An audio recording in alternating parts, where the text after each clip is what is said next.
Halo Sobat Cendekia semua. Dalam video kali ini, kita akan membahas mengenai uji validitas dan uji reliabilitas. Yang pertama, mengenai uji validitas. Uji validitas dilakukan dengan tujuan untuk mengetahui kehandalan suatu instrumen dalam suatu penelitian kuantitatif. Nah, instrumen yang biasa digunakan dalam penelitian kuantitatif ini adalah dalam bentuk kuesioner. Data yang telah dikumpulkan melalui kuesioner akan dikatakan baik, handal, ataupun valid jika item-item pada kuesioner tersebut juga valid dan reliable. Data dapat digolongkan valid disebabkan oleh beberapa hal. Misalkan yang pertama, pertanyaan pada kuesioner dapat dipahami dengan sangat baik oleh responden, sehingga memberikan respon atau jawaban yang tepat. Kemudian yang kedua, data yang diperoleh dapat mewakili keadaan yang sebenarnya atau sudah sesuai dengan kenyataan. Adapun data tergolong tidak valid disebabkan yang pertama, bisa jadi karena pertanyaan pada kuesioner tidak dapat dipahami oleh responden. Misalkan, terlalu banyak menggunakan bahasa ilmiah atau bahasa teknis. Yang kedua, terlalu banyak item-item pertanyaan yang diberikan dalam kuesioner tersebut. Sehingga pertanyaan-pertanyaan, utamanya pada nomor-nomor terakhir, dijawab dengan ngawur oleh responden. Dan yang ketiga, karena data tidak mewakili keadaan yang sebenarnya. Nah, dimisalkan untuk data tidak mewakili keadaan yang sebenarnya, kita ingin meneliti tingkat kepuasan konsumen terhadap layanan suatu toko. Maka, untuk mengetahui tingkat kepuasan tersebut, kita menyebarkan kuesioner pada konsumen-konsumen yang datang pada toko itu. Nah, hasil dari kuesioner tersebut ternyata memberikan kesimpulan bahwa tingkat kepuasan konsumen pada toko tersebut sangat tinggi.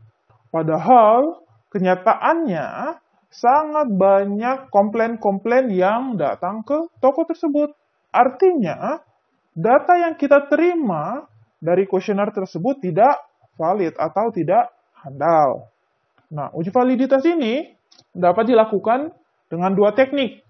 Yang pertama, dengan cara manual menggunakan Microsoft Excel. Kemudian yang kedua, dengan menggunakan SPSS, dengan memilih uji Product Moment Person Correlation. Nah, Product Moment Person Correlation dengan menggunakan SPSS dilakukan dengan cara mengorelasikan antara skor item dengan skor total item. Sehingga pada akhirnya kita akan memperoleh nilai R hitung. Adapun nilai R tabel yang nantinya akan kita bandingkan dengan nilai R hitung yang kita sudah peroleh, kita dapatkan dari nilai tabel R pada taraf signifikansi 0,05 atau dengan kata lain tingkat kepercayaannya 95%. Nah, ini adalah contoh tabel R dalam statistika. Dan tabel ini sangat banyak dan mudah kita dapatkan ketika kita surfing di Google. Jadi, kita tinggal mengetikkan tabel R, maka akan muncul banyak gambar-gambar ataupun dalam bentuk PDF yang menampilkan tabel R. Adapun dasar pengambilan keputusan uji validitas dengan membandingkan nilai R hitung dengan nilai R tabel. Yang pertama, jika nilai R hitung lebih besar dari R tabel, maka data yang kita peroleh dari suatu kuesioner dikatakan valid. Dan sebaliknya, jika nilai R hitung lebih kecil dari R tabel, maka data tergolong tidak valid.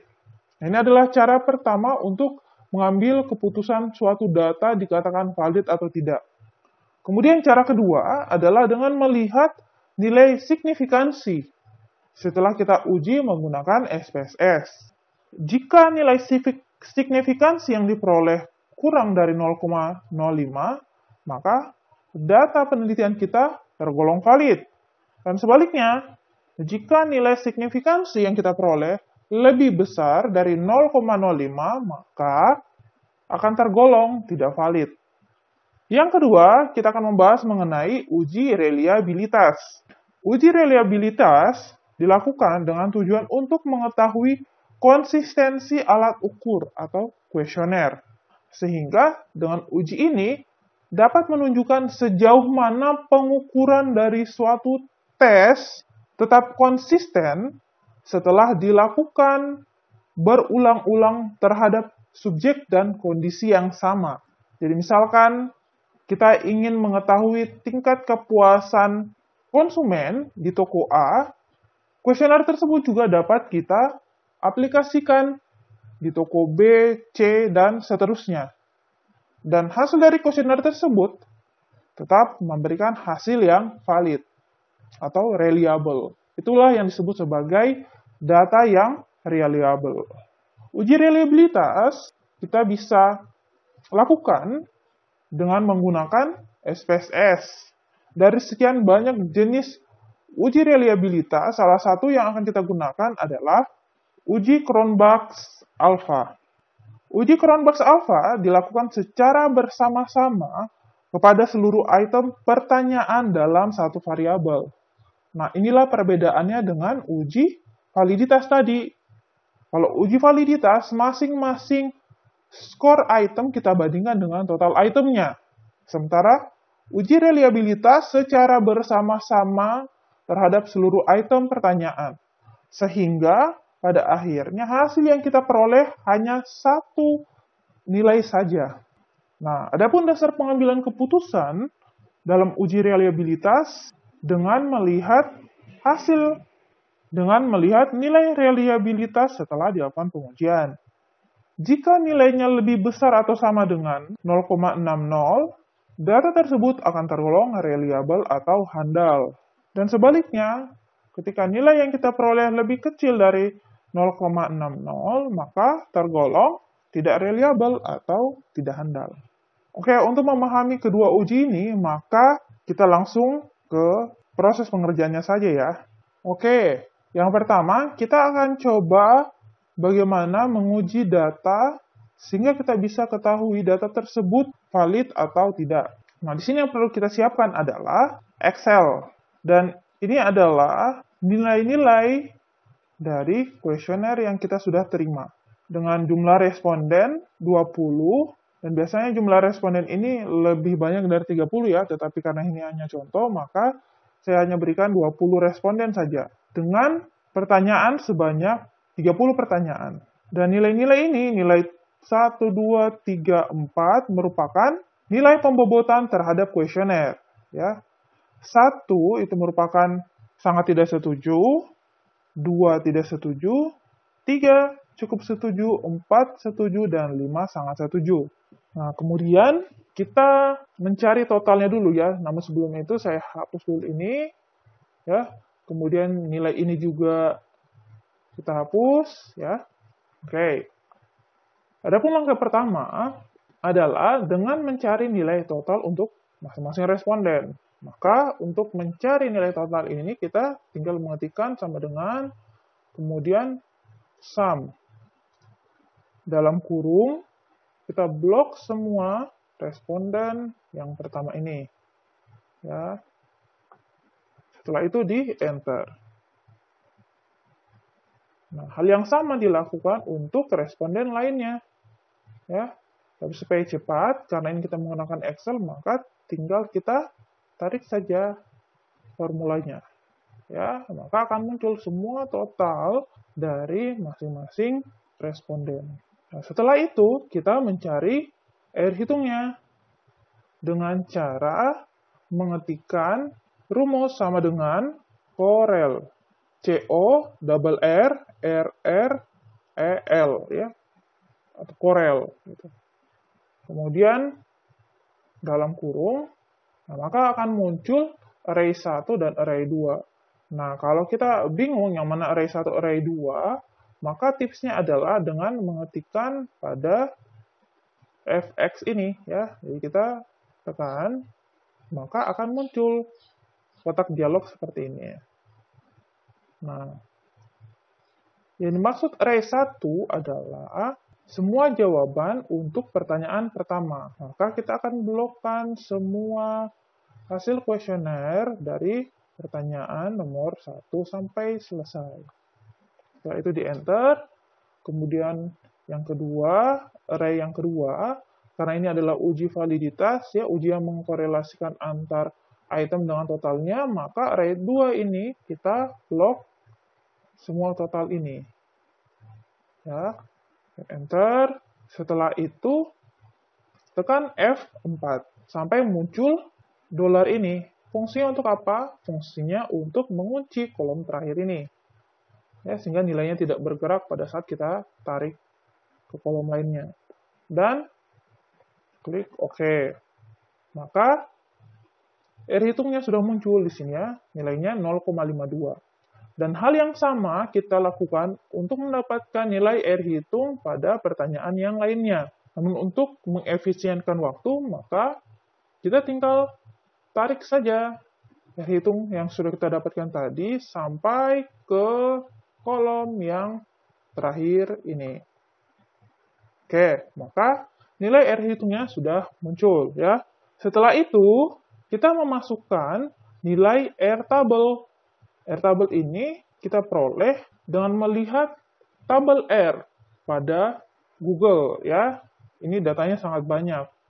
Jadi ini adalah tabel R tadi. Karena jumlah responden kita adalah 20, maka derajat bebasnya yang adalah jumlah responden N ya dikurangi 2. Berarti 20 kurang 2 adalah 18. Maka kita lihat angka 18 ini. Kemudian karena tingkat kepercayaan kita adalah 0,05 atau 50%, maka kita mengambil nilai 0,4438 ini. Ini ya, 0,44. Oke, jadi kita bisa tuliskan di tabel R tabel tadi. Oke, berarti sini ya, 0,44. Oke.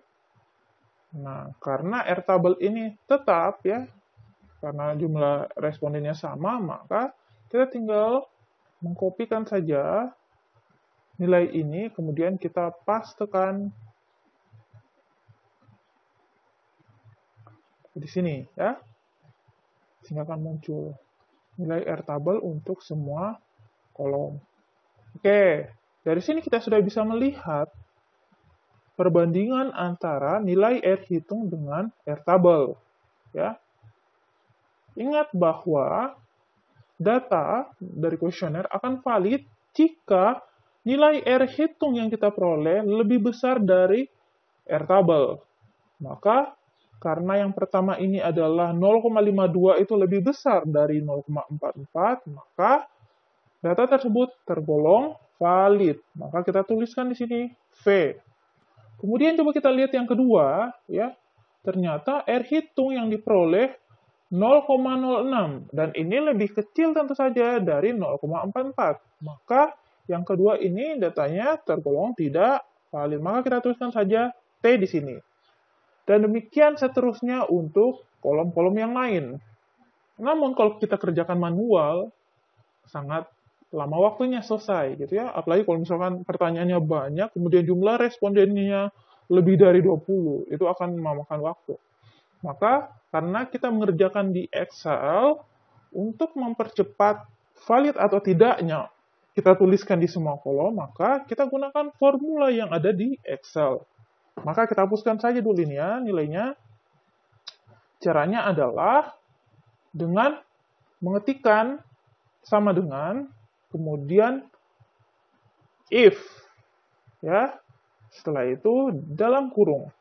Maka ketika muncul seperti ini kan akan membingungkan ya. Ini mau diisi dengan yang mana ya. Apalagi ini tidak aktif keterangannya, maka sama dengan cara tadi. Tinggal klik FX ini, maka akan muncul kotak dialog seperti ini. Nah, ini adalah kotak dialog atau formula jika maka. Di sini adalah logical test. Maka yang perlu kita isikan adalah, ingat kembali ya, dasar pengambilan keputusan. Jika R hitung yang pertama ini ya lebih besar dari R tabel, maka tergolong valid. Maka kita tuliskan di sini ya. Silakan kita blok saya di sini ya, maka akan muncul di sini otomatis jika 0,52 ya yang berada pada B23 ini lebih besar dari 0,44, maka jika benar artinya item tersebut tergolong valid. Maka di sini kita tuliskan V. Dan sebaliknya, ya, jika salah, artinya kalau R hitungnya lebih kecil dari R tabel, maka tidak valid. Kita bisa tuliskan T di sini.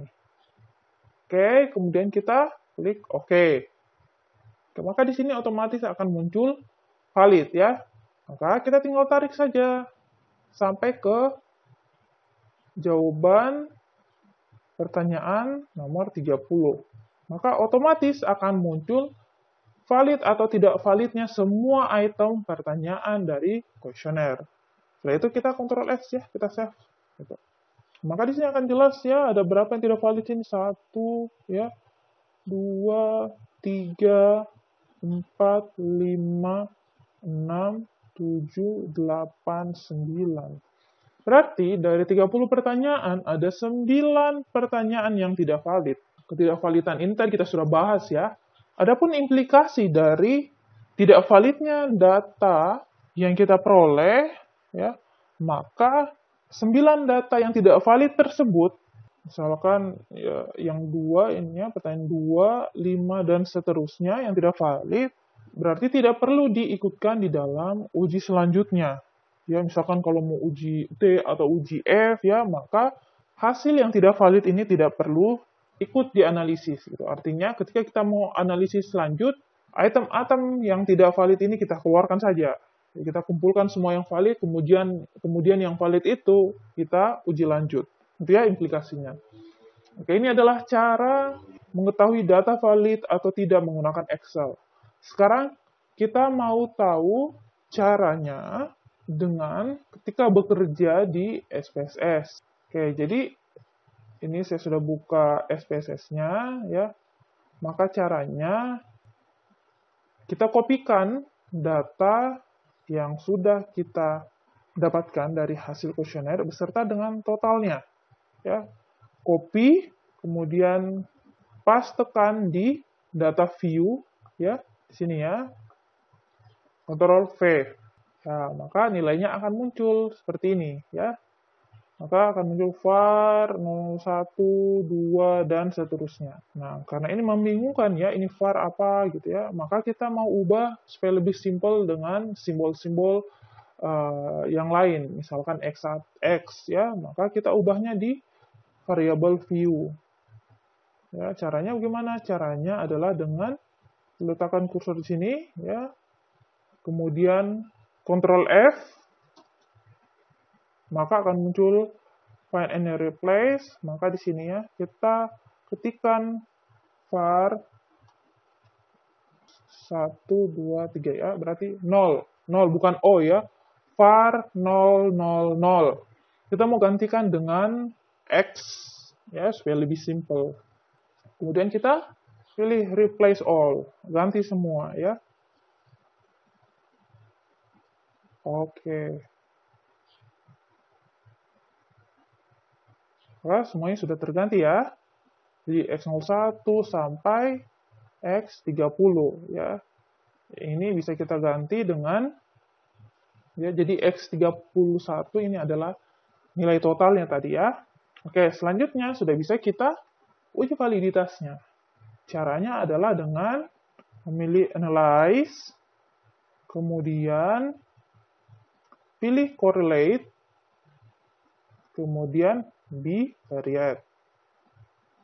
Oke, kemudian blok semua data-data ini ya, Ctrl A, ya, termasuk dengan totalnya tadi ya. Kemudian pindahkan ke kolom sebelah kanan. Gitu. Setelah itu pilih option, kemudian oke ya, sudah oke, berarti continue. Pastikan persennya di sini tercentang, two-tailed, kemudian flag significant correlation. Kemudian, oke, maka kita akan menunggu hasilnya akan muncul seperti ini. Ya, oke. Nah, ini adalah hasil uji validitas menggunakan SPSS. Jadi, jika kita menggunakan hasil dari SPSS, yang kita perlu perhatikan hanyalah kolom terakhirnya ini saja, ya, kolom totalnya saja, gitu. Nah, ini adalah X01, ya, pertanyaan pertama sampai pertanyaan ke-30, ya, di bawah. Nih, ya, ini. Persen korelasinya ini adalah 0,517. Kemudian yang di tengah adalah nilai signifikansinya 0,020. Dan angka 20 ini adalah nilai total responden. Gitu. Nah, gimana cara membaca data-data ini? Nah, caranya adalah dengan melihat tadi ya. Yang pertama ini, lihat R hitungnya. Jadi ini adalah R hitungnya ya. Ingat kembali bahwa item sebuah data dikatakan valid jika R hitungnya lebih besar dari R tabel. R tabelnya tadi adalah 0,44 ya. Dan kalau di Excel-nya R hitung diperoleh 0,52 dan sama halnya yang didapatkan dengan menggunakan SPSS ya 0,517 atau 0,52. Ya, berarti item yang pertama ini tergolong valid. Gitu. Itu cara yang pertama untuk melihat hasil uji validitas di SPSS. Yang kedua adalah dengan cara melihat hasil signifikansinya. Kalau nilai signifikansi yang diperoleh lebih kecil dari 0,05, maka item tersebut tergolong valid. Nah, berarti karena nilai signifikansi yang kita peroleh untuk item yang pertama ini 0,02 dan ini lebih kecil dari 0,05, maka item ini tergolong valid. Ya, seperti itu. Dan seterusnya, kita harus melihat satu persatu tabel ini. Nah, dan nilai-nilai yang kita peroleh ini tentu saja sama dengan nilai yang kita sudah peroleh setelah kita uji validitas menggunakan Excel. Jadi, silahkan mau pilih yang mana ya, lebih mudah yang mana gitu. Tetapi kalau secara pribadi saya lebih memilih untuk Excel ya, karena kalau ini kita harus melihat satu persatu gitu ya. Sementara kalau di Excel tadi, kita langsung bisa mengetahui yang mana valid, mana tidak dengan menggunakan formula yang sudah disediakan di Excel. Jadi implikasi ya dari hasil ini berarti ya item-item yang tidak valid itu tidak perlu dimasukkan ketika kita mau uji lanjut. Kemudian kita mau memindahkan hasil-hasil ini ke Word. Berarti caranya adalah dengan jadi nilai-nilai ini kita copy kemudian dipastekan ke Microsoft Word. Oke, itu adalah cara uji validitas ya. Sekarang kita mau uji reliabilitas. Kita mau tahu kuesioner yang kita sebarkan ke responden apakah konsisten ya jika dilakukan pada waktu yang berbeda di tempat yang berbeda. Nah, caranya sama gitu ya. Dan akan lebih cepat ketika kita menggunakan SPSS. Maka kita kembali dulu ke data view ini ya. Cara uji reliabilitas dengan menggunakan SPSS adalah dengan mengarahkan kursor ke analyze, kemudian ke scale, kemudian pilih reliability analysis. Gitu. Nah, ingat bahwa perbedaan antara uji validitas dengan uji reliabilitas adalah kalau uji validitas, kita mengorelasikan masing-masing item dengan totalnya, sementara kalau uji reliabilitas, kita mengkorelasikan semua data-data item dengan mengorelasikan semua data-data item tersebut. Ya, berarti kita tinggal blok semuanya data-data ini kecuali totalnya ya. Jadi totalnya pada uji reliabilitas tidak dimasukkan. Oke, kemudian kita pindahkan di sisi kanan Ya, jadi yang tertinggal di sini adalah totalnya, ya. Kemudian statistik, setelah itu pilih scale, centang scale if item deleted. Gitu. Kemudian oke, continue, ya. Dan pastikan sini alpha, ya. Kalau sudah kita oke, maka kita menunggu hasilnya. Nah, ini sudah keluar hasilnya, ya. Jadi hasil yang keluar cuma satu saja, gitu ya. Jadi satu variabel akan memberikan hasil uji reliabilitas satu nilai saja, gitu. Nah, nilainya yang mana? Jadi nilainya yang kita lihat adalah yang ini, ya. Berarti nilai Cronbach alpha-nya adalah 0,896. Ya, dengan jumlah total 30. Artinya apa? Artinya, ingat kembali, dasar pengambilan keputusan data kita reliable atau tidak adalah ketika nilai Cronbach alpha-nya adalah lebih besar dari 0,06. Nah, karena nilai yang kita peroleh di sini adalah 0,896, artinya lebih besar dari 0,6, maka data atau kuesioner kita tergolong reliable. Kita tinggal copy saja ini ya, copy dan pastekan ke Word kalau kita mau memindahkannya ke Word. Oke, sekian untuk video kali ini. Jika ada pertanyaan yang ingin disampaikan atau ada yang kurang jelas, silahkan tinggalkan di kolom komentar. Dan jangan lupa like, share, dan subscribe ya.